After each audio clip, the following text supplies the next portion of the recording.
another winnable game against Carolina Academy. All three of their next games to end the season are winnable. They have, as I mentioned, Carolina Academy coming in this week.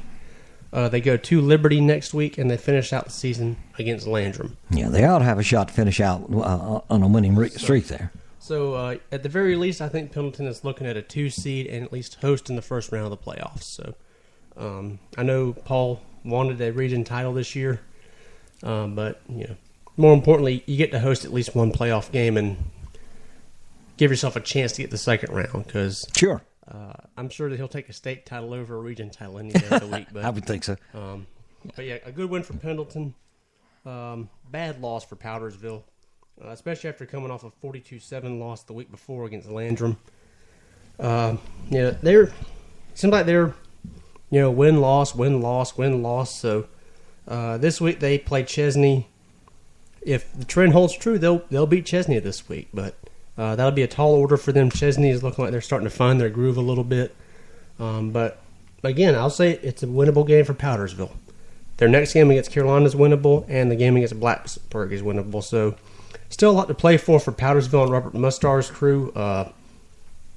Could get a 3 seed in the playoffs, and that would really help continue building that program. That would be a big deal. I think the big one they want to, and some of y'all on the microphone may be hearing my dog howling in the background.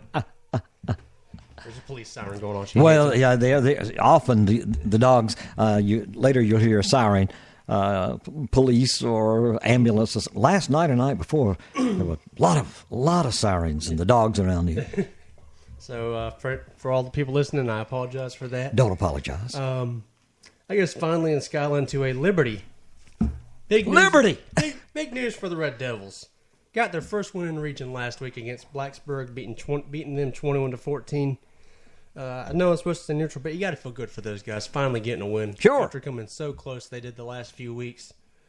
That they finally not only won a close game, but they held on to win it.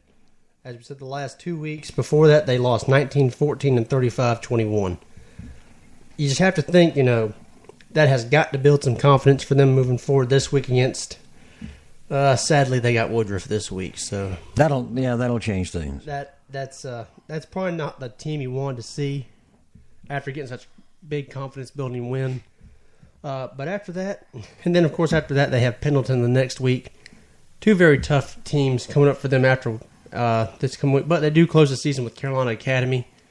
So I think they could finish the season 2-2 in the last 4 games. I think, I think Kyle Stewart would be happy with that, with how this season has started. Sure. You finished 500 over your last 4 games. Can't really ask much more than that. That shows some progress. It does. When you do that. I don't exactly remember their record from last season. And I know he wanted to probably make a push for the playoffs, but you gotta find something to build around for next season because they're likely not going to make the playoffs.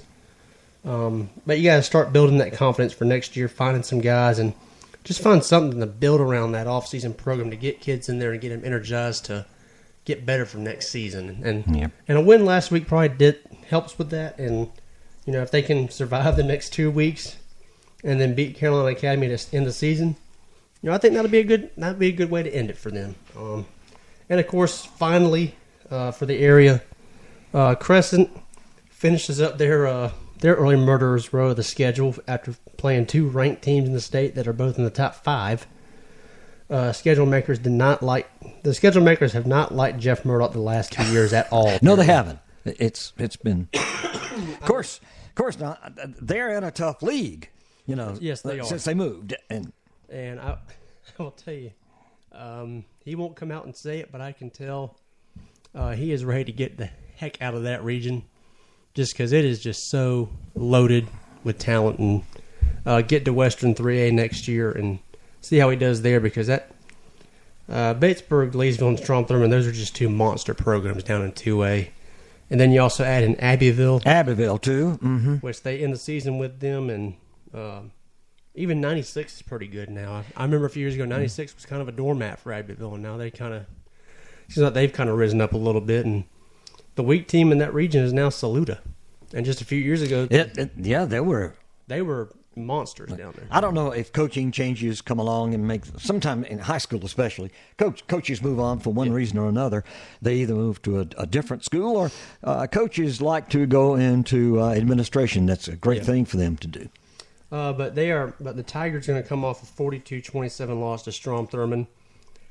Not a bad showing from what I heard from Crescent though last week, considering who they were playing against. I heard they were in it for the first half, and then the second half, I think, just got to be too much depth. I think. Well, the depth thing happens in some of those, and a lot of that depth situation, especially these schools, goes back to the 8-quarter rule. And but they've lost 4 straight now. Last 4 games, they've given up 40+.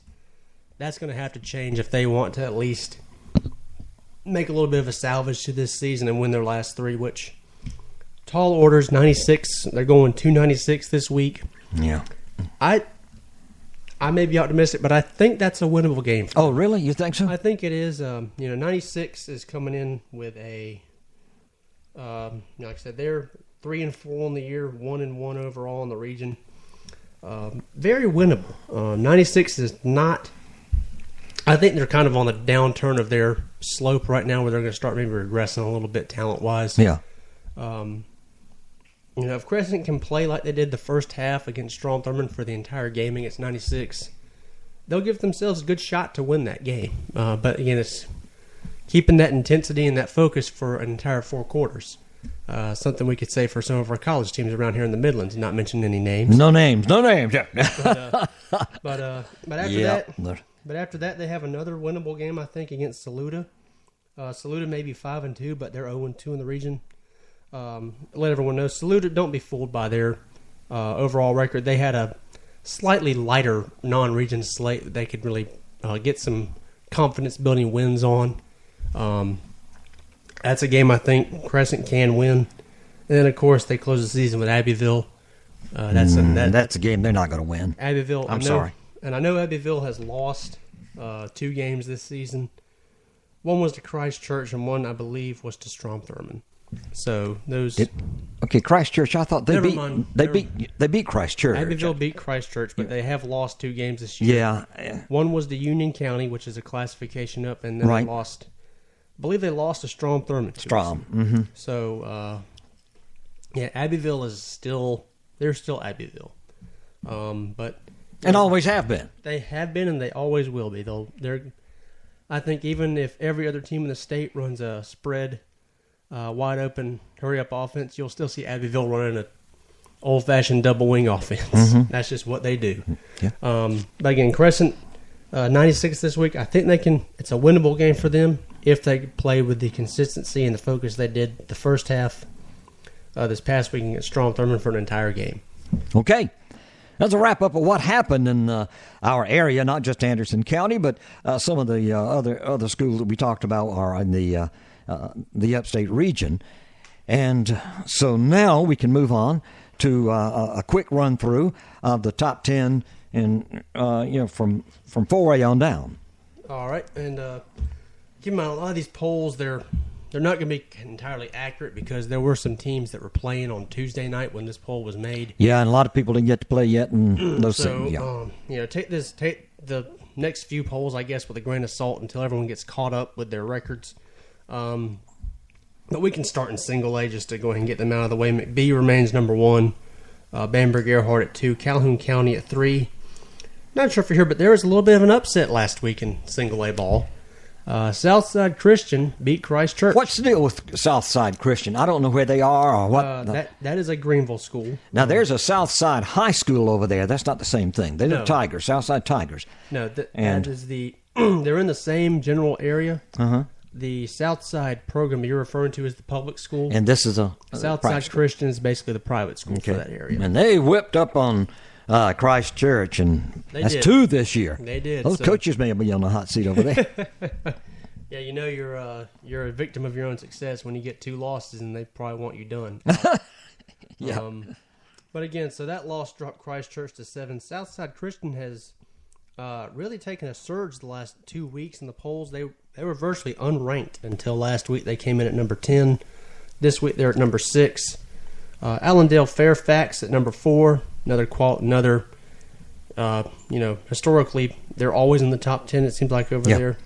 Lakeview comes in at 5. They're another one that's... Yes. Cross is in at 8. That is a small school that is slowly turning into a little bit of a powerhouse down there. They're slowly starting to turn out some mid-major and D2 talent down there for colleges. Okay. Lamar is at number 9. Still not quite sure why they're in the poll with 3 losses, but that's neither here nor there. And then Williston Elko rounds it out at 10. That's another team that, until the last few years, I thought was kind of a doormat for everybody, but now they seem to have picked things up down there a little bit. That's good. Moving into 2A, second week in a row, none of our area schools are in the 2A poll. Okay. Pendleton did get some votes this week. I was one that voted for them. I think someone else might have, but they are just out of the top 10. I think they're probably 11 or 12 right now. Dillon remains number 1. Batesburg, Leesville, and Strom Thurmond are tied at number 2, so that shows you the level of competition that Crescent has seen the past 2 weeks. Yeah.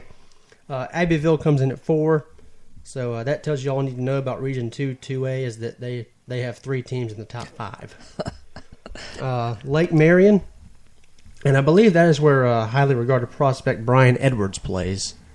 Wide receiver down there, currently committed to South Carolina, but that could be changing with some of the news that came out yesterday, the past few days. Yeah, those coaches are scrambling right now to save those. I did find it interesting, the day he resigns, they also pick up a guy from Alabama. I noticed that. So, and they lost a guy named Blue. They lost a linebacker named P.J. Blue, and they picked up a defensive tackle / offensive guard named Darius Whitfield, considered a 4-star guy at Alabama. So, here's the way I look at that. Alabama didn't offer him. They may have, but the strange thing is he has an offer from LSU, surprisingly. Yeah.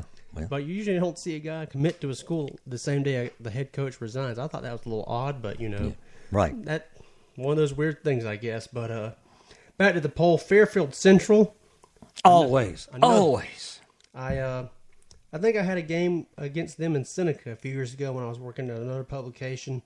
I was real impressed with them. They were extremely. No matter who coaches, you could go back. Jim Frazier could tell you the list of coaches who have gone from there to bigger schools and done well too. But they're all Fairfield Central. Oh, yeah. 7 is Newberry. They're coming off a loss last week. Yeah.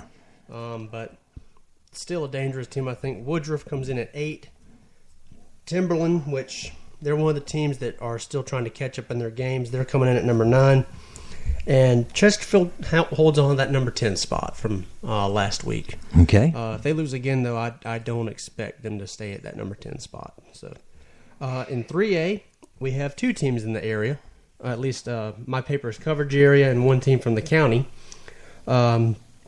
Seneca, number 4. BHP, number 6. So, as I said earlier, a lot of eyes are going to be watching that game this week at Tom Bass Field. Number 4 against number 6. Don't get to see that very often. No, you don't. Yeah. So, they'll be packed up there. They'll be because BHP travels well. They do, and Seneca, especially when they're winning, they pack that place out. So, get there early and get you a ticket because if you want a good seat, you might want to show up an hour and a half early. But just at the top of the poll, Hartsville is at number 1 still. South Point at 2. Greer is at 3. Greer, like I said, is another one of those schools that just always seem to be good no matter what. Well, you just named 3. You said Hartsville, and you said South Point, and now you're going to, powerhouses constantly. I've been to Greer a few times to cover some Seneca ball games when I was, again, at a few years ago, and, man, that was when Greer was in their down year, and they were still good. I was like, man, I'd hate to see y'all in y'all's good years. But, Chapin out of the Midlands is holding on at number 5. Airport, also in the Midlands, is number 7. Lancaster is at 8. Hilton Head Island, which is just one of those teams that always just seems to not many people talk about them. I think it's just because of where they are. The region they play in is not the most competitive, but they're undefeated, and you have to give them credit for doing that. It's kind of a few years ago when in college when Boise State was beating everybody, and people didn't want them in the BCS Bowl, and they finally let them in. And they beat Oklahoma, and didn't they they? end up winning. But now here's the thing. I don't care who you are and what league you're in. If you're undefeated, you need some credit for it. I believe that. And to round out the poll, Myrtle Beach comes in at number 10. So Okay. they are just holding on to that last spot.